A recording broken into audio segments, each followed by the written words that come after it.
भी हमने lesson 5th तक अपना वर्क कंप्लीट कर लिया है। आज हम नया लेसन लेंगे, लेसन 6 चंद्र यात्रा। जैसा कि नाम से आपको पता चल रहा है, अर्थात चंद्रमा की यात्रा। आज का जो युग है विज्ञान का युग है। विज्ञान के ही कारण हमने धरती पर विजय प्राप्त की और हमारे जो वैज्ञानिक थे उन्होंने आकाश का रुख किया और चंद्रमा पर भी जाने की बात सोची। तो चंद्रमा पर जाने वाला जो प्रथम यात्री था उसका नाम था नील आर्मस्ट्रांग। आपने आकाश में अनेक ग्रह, उपग्रह, नक्षत्र आदि देखे होंगे। जब हम आकाश की ओर देखते हैं तो आकाश हमारा ध्यान अपनी ओर खींच लेता है।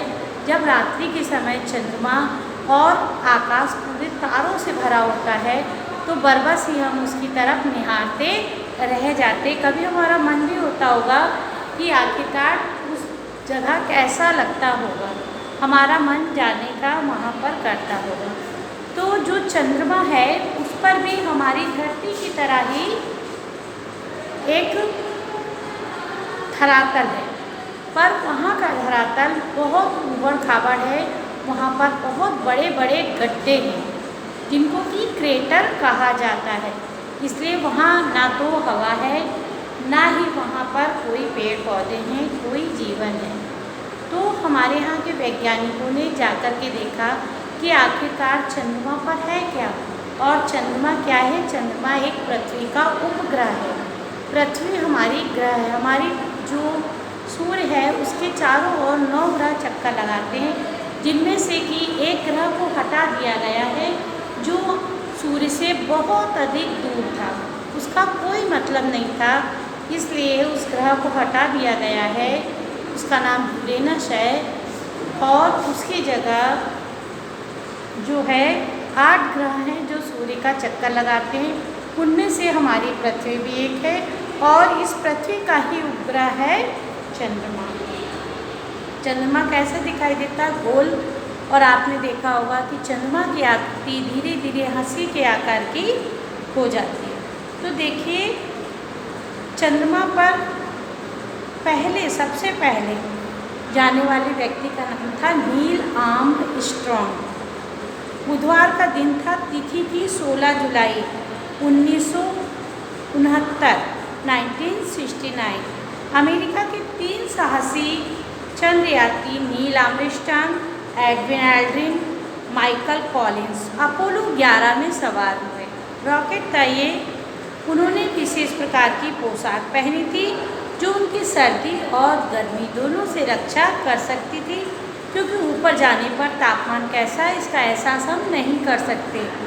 ठीक 9:32 पर अपोलो 11 अपने मंच से उड़ा। कितने बजे? 9:32 पर प्रातःकाल। सभी लोग खुशियों से ताली बजाने लगे, लेकिन अपने अपने हाथों की ताली स्वयं सुनाई नहीं पड़ती थी। क्यों? क्योंकि आवाज़ रॉकेट के भीषण गर्जन से आसपास की धरती कांप उठी थी। जैसे ही रॉकेट ऊपर छोड़ा गया, आपने देखा होगा कि हम दीपावली में छोटा सा रॉकेट बोतल में रख के छोड़ते हैं और बोतल हिलने लगती, कभी कभी गिर भी जाती है। तो सोचिए इतना बड़ा रॉकेट गया होगा तो कैसा लग रहा होगा उस समय। यान की रफ्तार लगातार बढ़ती गई। नीचे से देखने पर यान ज्वालाओं से, नीचे से उसमें जैसे आग जल रही हो, अग्निपुंज सा दिखाई दे रहा था। कुछ क्षणों में दूर काले आकाश में आग की एक लकीर, जैसे हम कभी कभी आकाश में देखते हैं, एक येलो कलर की लकीर दिखाई देती है। थोड़ी देर में लकीर भी गायब हो गई। जो रॉकेट का पहला खंड जलकर अटलांटिक महासागर में गिरा, त्यों ही रॉकेट का दूसरा खंड जल उठा। इस खंड के जलकर अलग होते ही यान की गति हो गई 25,000 किलोमीटर प्रति घंटा। जब दूसरा खंड उसका चलने लगा तब यान की गति बढ़ती गई। वह पृथ्वी का चक्कर काटते हुए चंद्रमा की ओर तेजी से बढ़ने लगा। अंत में 40,000 किलोमीटर प्रति घंटा हो गई और पृथ्वी के गुरुत्वाकर्षण से बाहर निकल गया। अब आप सोचेंगे कि पृथ्वी का गुरुत्वाकर्षण क्या होता है? तो ये जो हमारी धरती है, ये हमारी धरती है। इस धरती पर एक बल लगता है जिससे ये धरती जो है पृथ्वी अपने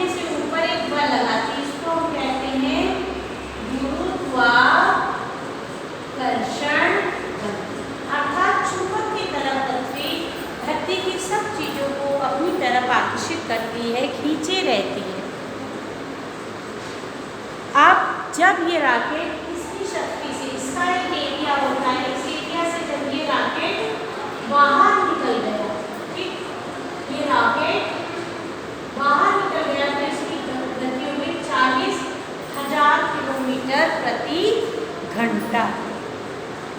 चंद्रमा की ओर बढ़ता जा रहा था। तीनों चंद्रयात्री यान का भली प्रकार संचालन कर रहे थे। जब जब थोड़ी बहुत खराबी हुई, यात्रियों ने उसे ठीक भी किया। अंतरिक्ष केंद्र में बैठे वैज्ञानिक इसका अवलोकन कर रहे थे। अंत में चंद्रमा पर उतरने की घड़ी आ गई। नील आर्मस्ट्रांग, एडविन एल्ड्रिन ईगल में घुसे। उस मुख्य यान में केवल चालक माइकल कॉलिंस ही रह गए। यान चंद्रमा का चक्कर काटता रहा। 21 जुलाई 1969 को ईगल बहुत सवेरे चंद्रमा पर उतर गया। 21 जुलाई को उतरा था और गया कब था? 16 जुलाई को, ठीक। आर्मस्ट्रांग ईगल से बाहर निकले और उसके थोड़ी देर बाद एडविन भी निकले। लाखों लोगों ने टेलीविज़न पर इसका सीधा प्रसारण चल रहा था, चंद्रमा पर उतरना और उनका घूमना देखा। पृथ्वी से लगभग 40 लाख किलोमीटर दूर चंद्रमा पर पहुंचने में मानव को 102 घंटे और 46 मिनट का समय लग गया। नील एडविन ने चंद्रमा पर उतरकर सबसे पहले अमेरिका और राष्ट्र संघ के झंडे गाड़े, क्योंकि इन्हीं देशों की तरफ से ये लोग वहाँ पर गए थे। चंद्रमा पर हवा नहीं थी, झंडों के फहराने का प्रश्न ही नहीं उठता। उनके पास दोनों ने कई तरह के वैज्ञानिक यंत्र वहाँ पर लगाए, जिससे वहाँ की कोई भी गतिविधि हो धरती पर उसका वैज्ञानिक अवलोकन कर सके। मिट्टी के नमूने लिए, चंद्रमा पर घूमते फिरते रहे और दोनों ने वहाँ पर बैठकर खाना भी खाया, अर्थात भोजन किया। चंद्रमा पर मानव का पहला भोजन था। भोजन के बाद ईगल में जगह की तंगी के बावजूद दोनों 6 घंटे तक गहरी नींद में सोते रहे। अब आप पूछोगे कि वो ईगल के अंदर क्यों सोए, क्यों नहीं वो जहाँ भोजन किया वहीं सो गए? क्योंकि वहाँ हवा नहीं थी और ईगल में ऑक्सीजन बाकी सब चीज़ों का पूर्ण प्रबंध था। इस वजह से वो ईगल में सोए। लगभग 21.5 घंटे चंद्रमा पर बिताने के बाद ईगल मुख्य यान से जुड़ने के लिए चल पड़ा। 3-4 घंटे बाद नील व एडविन मुख्य यान में घुस गए। ईगल को पीछे छोड़ दिया। मुख्य यान अब तेजी से पृथ्वी की ओर चल पड़ा। 8 दिनों की ऐतिहासिक यात्रा समाप्त करके 24 जुलाई 16 जुलाई को गए थे, 21 जुलाई को पहुँचे और 24 जुलाई को वापस आ गए। 1969 के दिन लगभग पौन बजे तीनों यात्री सकुशल पृथ्वी पर लौट आए। तीनों यात्रियों के लिए बधाइयों की झड़ी लग गई। उनके सम्मान में देश विदेश में अनेक भोजों और परेडों की गिनती नहीं की जा सकती। वे भारत भी आए, जहाँ उन्होंने उनका दिल खोलकर स्वागत किया हमारे भारत के लोगों ने। इसके बाद अमेरिकियों ने कई चंद्र यात्राएँ संपन्न की। रूसी लोग भी वहाँ पर गए।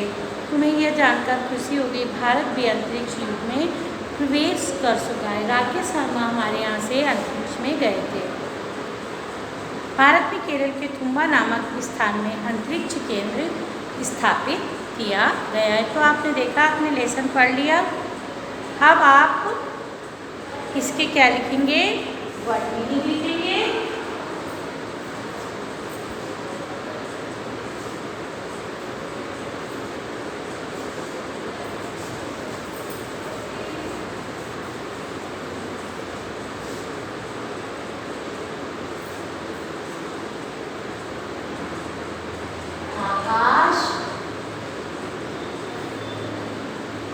आसमान, शब्द और अर्थ, ठीक। चमकीला, चमकीला, चमकदार, ठीक है। बहु रुपया मतलब अलग अलग रूप धारण करने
गड़, गड़बड़ी, गड़बड़ी।